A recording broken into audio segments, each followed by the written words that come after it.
¿Qué fue, mi gente? Es John Aquaviva. En esta oportunidad quiero reaccionar a un debate que ocurrió en el programa de Jacob Rees-Mogg, un político del Partido Conservador de acá de Inglaterra, que ustedes si siguen el canal saben, yo varias veces he mencionado, es el político que menos malo me parece en la política en Inglaterra. Es una persona que creo tiene muchas ideas acertadas y es una persona que tiene muchos valores conservadores que comparto, pero lamentablemente es una persona que no dice nada que esté por fuera de la línea de su partido, ¿ok?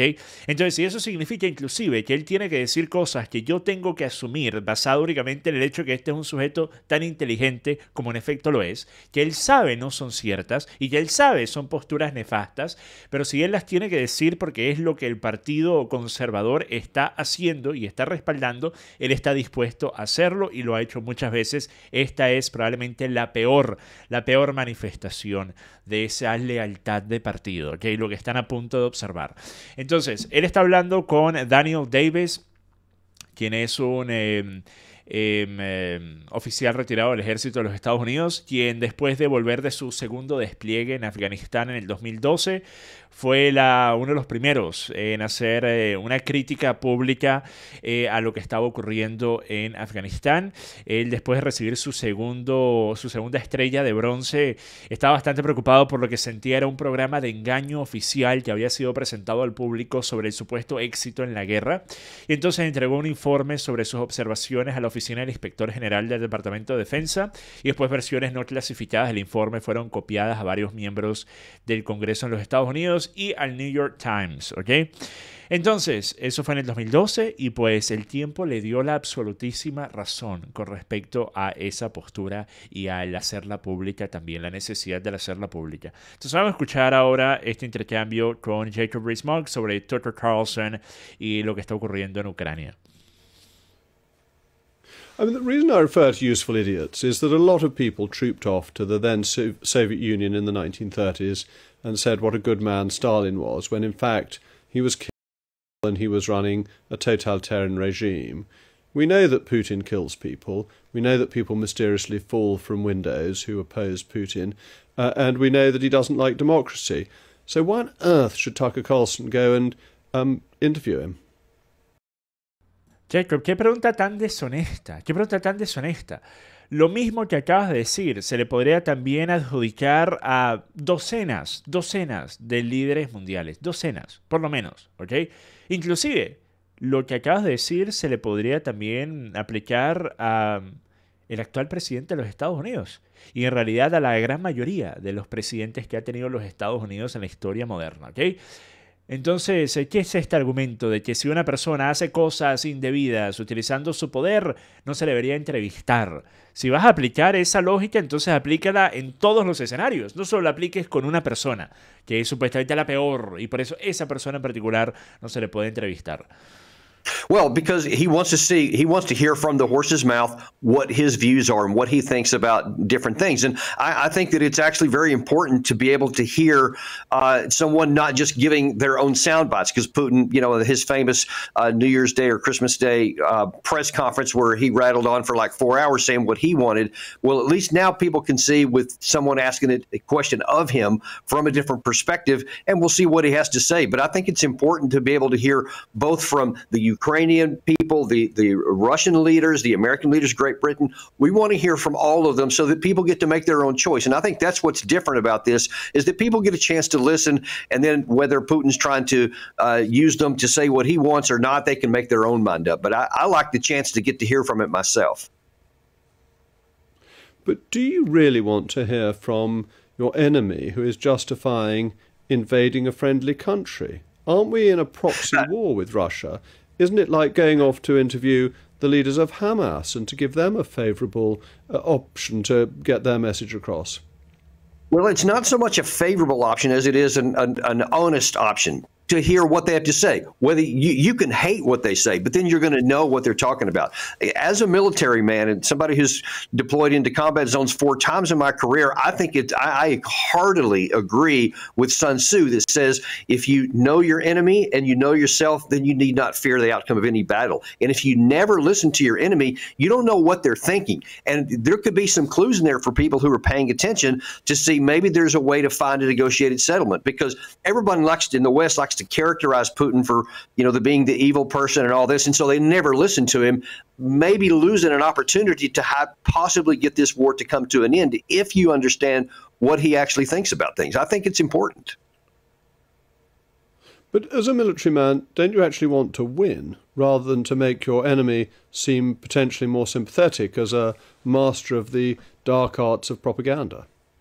Well, Imagina, una vez más, o sea, y yo sé, estoy seguro que van a haber personas en la audiencia que van a decir, Aquaviva, pero ¿acaso lo que está diciendo Jacob Rees-Mogg no está bastante alineado con, por ejemplo, lo que dice el príncipe?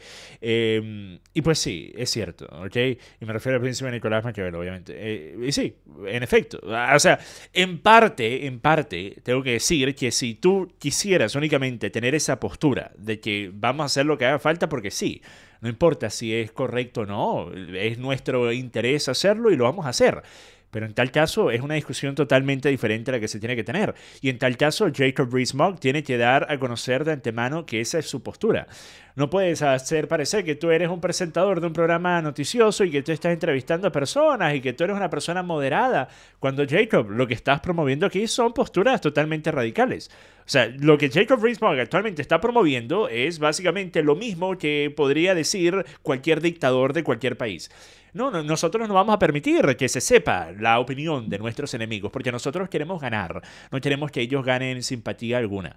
Entonces, si tú estás dispuesto a hacer tal cosa y decir tal cosa, pues por lo menos haz que sea de conocimiento público que esa es tu postura. No trates de hacer parecer que esta es una postura justa o razonable.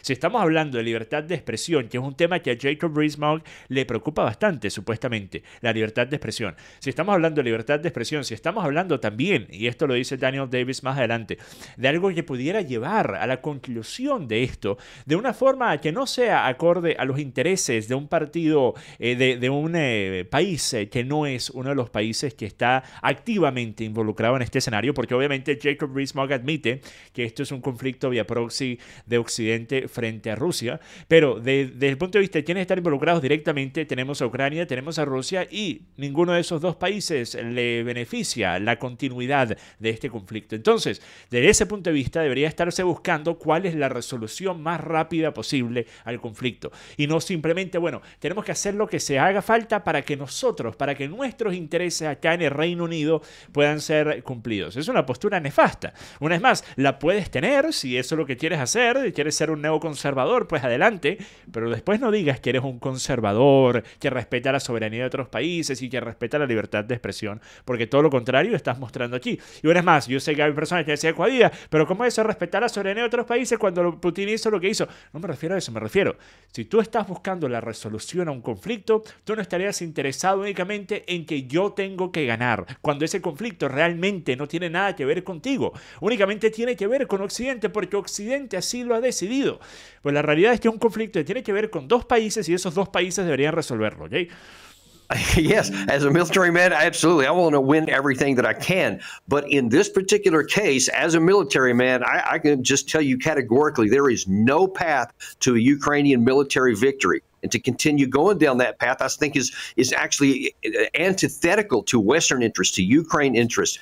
And to blindly go down that path and say we're going to keep trying anyway is going to get more Ukrainians killed. I think it's much wiser to say militarily what is actually possible and what's not, and then let's have policies based on the reality.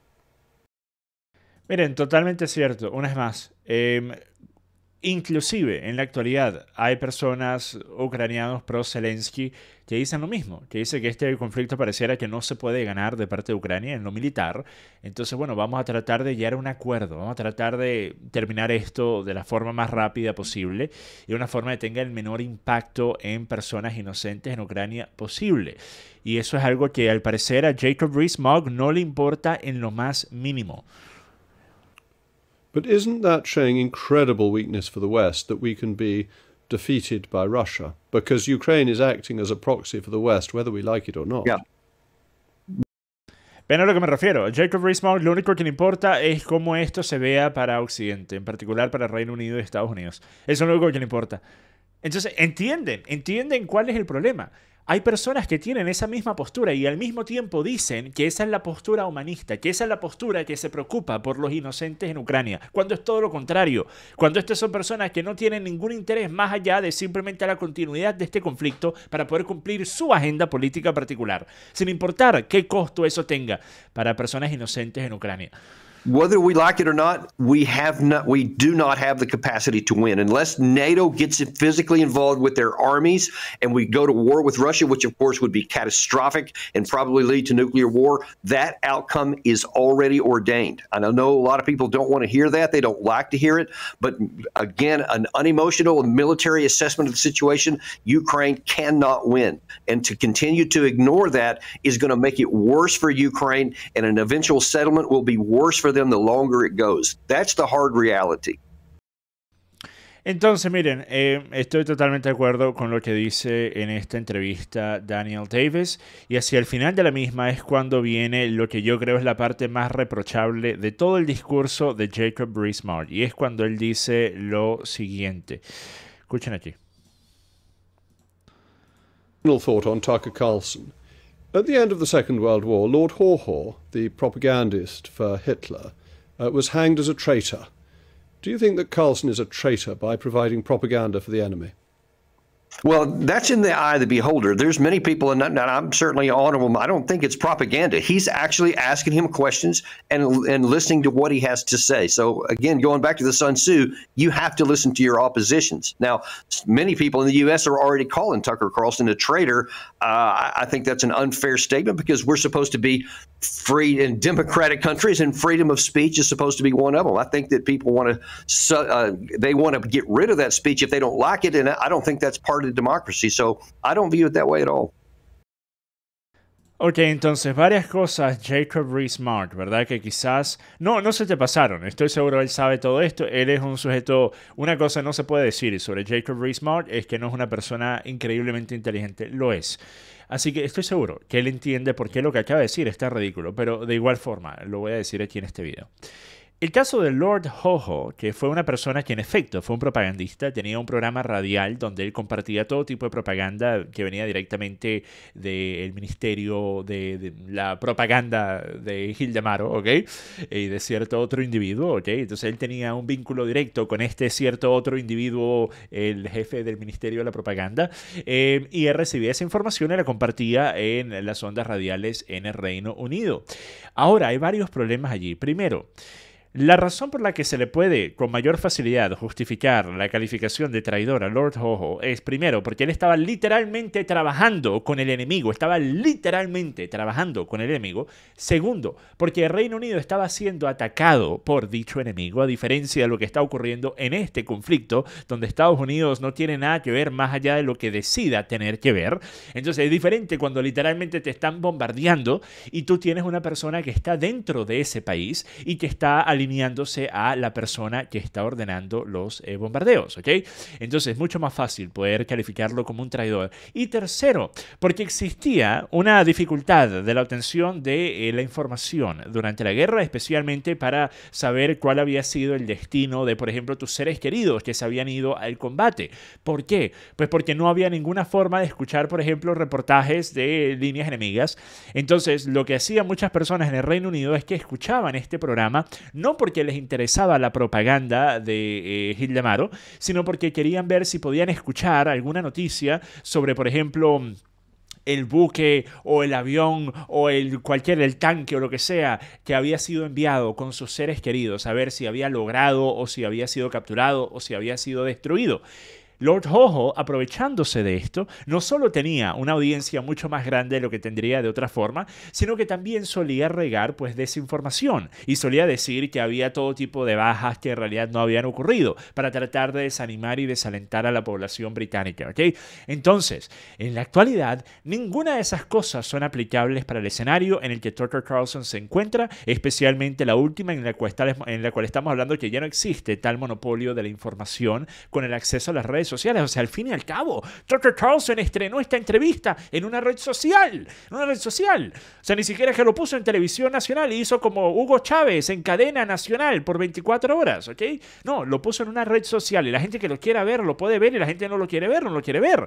Y resulta que hay millones y millones de personas y las que están por venir que lo han visto y que lo van a continuar viendo porque les interesa, porque quieren escuchar cuál es la opinión de la contraparte de un conflicto que ha acaparado los titulares y la atención del mundo desde hace más de 2 años. Les interesa, quieren saber y merecen tener el acceso a esa información. Para esa forma poder hacer sus propias ideas y no que una persona como tú, Jacob Rees-Mogg, les diga qué creer. Pero bueno, con eso termino el video, mi gente. Hasta la próxima. Paz.